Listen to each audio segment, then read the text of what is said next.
बिस्मिल्लाहिर्रहमानिर्रहीम। अस्सलाम वालेकुम, वेलकम टू माय चैनल। मेरा नाम मुजाहिद बशीर है और हमारा जो आज का टॉपिक है वो होगा कि डिक्लेरेशन ऑफ फंक्शंस, कि जब भी हम किसी फंक्शंस को इस्तेमाल करते हैं तो उसको डिक्लेयर किस तरह करते हैं।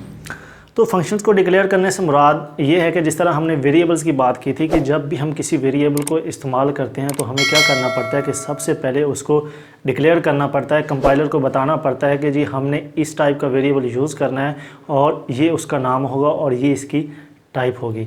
इसी तरह जब हम फंक्शंस की बात करते हैं तो जब भी हम किसी फंक्शंस को लिखते हैं, किसी फंक्शंस को कोडिंग करते हैं तो हमें सबसे पहले कंपाइलर को बताना होता है कि जी हमने ये फंक्शन इस्तेमाल करना है, ये इसकी टाइप होगी, ये इसका नाम होगा और ये इसके आर्गूमेंट्स होंगे। तो बेसिकली हम फंक्शंस के डिक्लेरेशंस को प्रोग्रामिंग में हम फंक्शंस की प्रोटोटाइप भी कहते हैं, उसके अलावा फंक्शंस की सिग्नेचर भी कहते हैं। जो कि किसी भी फंक्शंस को डिक्लेयर करना हो तो हम ये भी कह देते हैं कि किसी फंक्शंस का सिग्नेचर क्या होगा। तो आज हम इस लेक्चर में देखेंगे कि हम किसी फंक्शन का सिग्नेचर किस तरह लिखते हैं या किसी फंक्शंस को किस तरह डिक्लेयर करते हैं। तो चलिए हम इसको एक एग्जाम्पल के साथ देखते हैं कि फंक्शंस को डिक्लेयर किस तरह किया जाता है और हमने ये फंक्शंस को डिक्लेयर कहाँ पे करना है। एक जो मेन चीज़ है वो यही है कि फंक्शंस को डिक्लेयर कहाँ पे करना है। इस चीज़ का आपने ख़ास ख्याल रखना है कि जब भी हम किसी प्रोग्रामिंग की कोडिंग स्टार्ट करेंगे, हम जो हेडर फाइल्स का इस्तेमाल करते हैं, हेडर फाइल्स के बाद हम एक स्टेटमेंट लिखते हैं यूजिंग नेम स्पेस std और उसके फ़ौरन बाद हमने इस फंक्शंस की मतलब जो प्रोटोटाइप होगी या इसका जो सिग्नेचर होगा या इसकी जो डिक्लेरेशन होगी वो करनी होगी। और हाँ, यहाँ पे एक चीज़ आप नोट कर लें कि अगर हम फंक्शंस की कोडिंग मेन फंक्शंस के बाद करते हैं तो फिर हमें ज़रूरत पड़ती है कि किसी फंक्शंस की प्रोटोटाइप लिखने की।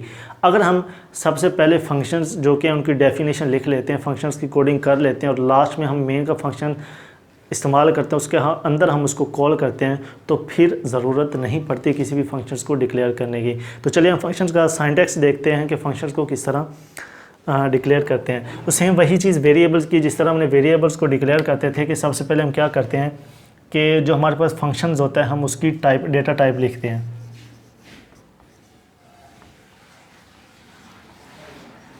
डेटा टाइप्स होगी, उसके बाद क्या होगा, सेम वही चीज़ वेरिएबल वाली कि हम फंक्शंस का कोई ना कोई नाम लिखेंगे। उसके बाद आता है जी पैरेंथेसिस और इसके अंदर हम लिखते हैं आर्ग्यूमेंट्स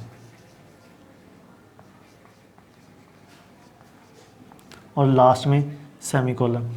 अब ये चीज़ है कि जैसे कि हमने पहले बात की थी कि जब हम फंक्शंस इस्तेमाल करेंगे तो फंक्शंस के लास्ट में सेमीकोलन का इस्तेमाल नहीं करेंगे, लेकिन हमने यहाँ पे सेमीकोलन का इस्तेमाल किया है। तो इसका क्या मकसद है, देखिए जब हम यहाँ पे सिर्फ इनको डिक्लेयर कर रहे हैं, हम फंक्शंस को इस्तेमाल नहीं कर रहे। तो जिस तरह हम वेरिएबल्स को डिक्लेयर करते थे तो उनके लास्ट में हम सेमीकोलन का इस्तेमाल करते थे, तो यहाँ पर फंक्शंस में भी सेम वही चीज़ है कि जब हम भी किसी फंक्शंस को डिक्लेयर करेंगे तो उसके लास्ट में सेमीकोलन का इस्तेमाल करेंगे।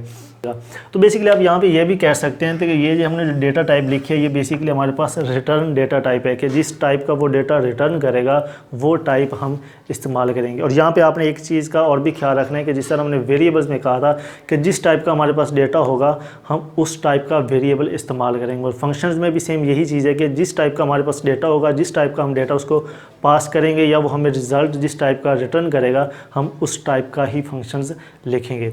तो यहाँ पे मैं लिख फ़र्ज़ करें कि मेरे पास कोई एक इंटीजर टाइप का फंक्शंस है तो उसकी रिटर्न टाइप या डेटा टाइप जो कि है वो इंटीजर होगी। उसका नाम मैं लिख लेता हूँ, फ़र्ज़ करें कि प्रोडक्ट लिख देता हूँ, यानी कि मैं कोई मतलब 2 नंबर इसके अंदर एंटर करूँगा, इसको पास करूँगा और ये मुझे उनको मल्टीप्लाई करके जो इसका रिज़ल्ट है वो वापस रिटर्न करेगा। तो यहाँ पे एक चीज़ और भी नोट करनी है कि जब हम इसको डिक्लेयर करेंगे तो यहाँ पे हम सिर्फ आर्ग्यूमेंट्स में क्या लिखेंगे कि जिस टाइप के हम उसको वैल्यू पास करेंगे जस्ट हम उसकी टाइप लिखेंगे, उनके नाम यहाँ पे मेंशन करने की ज़रूरत नहीं है।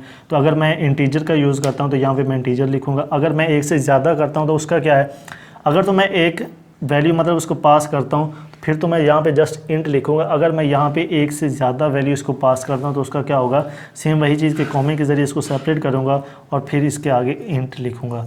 यानी यहाँ पे आपको जो कि है इसकी इंट के साथ जो हम जो वेरिएबल पास करेंगे, जो वैल्यू पास करेंगे उनका नाम लिखने की ज़रूरत नहीं है। आज का लेक्चर हमारा बस इतना ही था कि किसी भी फंक्शंस को इस्तेमाल करने से पहले हम जब उसको डिक्लेयर करते हैं तो उसको डिक्लेयर करने का क्या तरीका है। सेम यही चीज़ है जिस तरह हमने वेरिएबल्स किया था। सबसे पहले हम क्या करेंगे, उसकी डेटा टाइप या रिटर्न वैल्यू टाइप जो होगी वो यहाँ पे लिखेंगे। उसके बाद उसका नाम जो आप लिखना चाहें लिख सकते हैं। उसके बाद सेम वही चीज़ पैरेंथेसिस स्मॉल ब्रैकेट्स और उनके अंदर जो है हम आर्ग्यूमेंट्स लिखेंगे और लास्ट में सेमीकोलन। आर्ग्यूमेंट्स में क्या आता है कि वो हमने यहाँ पे भी सेम वही चीज़ है कि वही टाइप लिखनी है, डेटा टाइप लिखनी है, जिस टाइप का हम उसको वैल्यू पास करवाएंगे। तो इंशाल्लाह हमारा जो नेक्स्ट लेक्चर होगा उसके अंदर हम देखेंगे कि यहाँ पे हमने फंक्शंस को डिक्लेयर तो करवा दिया है, लेकिन जब हम फंक्शंस की डेफिनेशन लिखेंगे या डेफिनेशन लिखने से मुराद ये है कि फंक्शंस की कोडिंग करेंगे, तो फंक्शंस को हम किस तरह लिखेंगे और वो वैल्यूज़ किस तरह रिसीव करेगा और उनके ऊपर प्रोसेसिंग करेगा और उनको रिटर्न किस तरह करेगा। तो इंशाल्लाह नेक्स्ट लेक्चर में मिलते हैं। अल्लाह हाफ़िज़।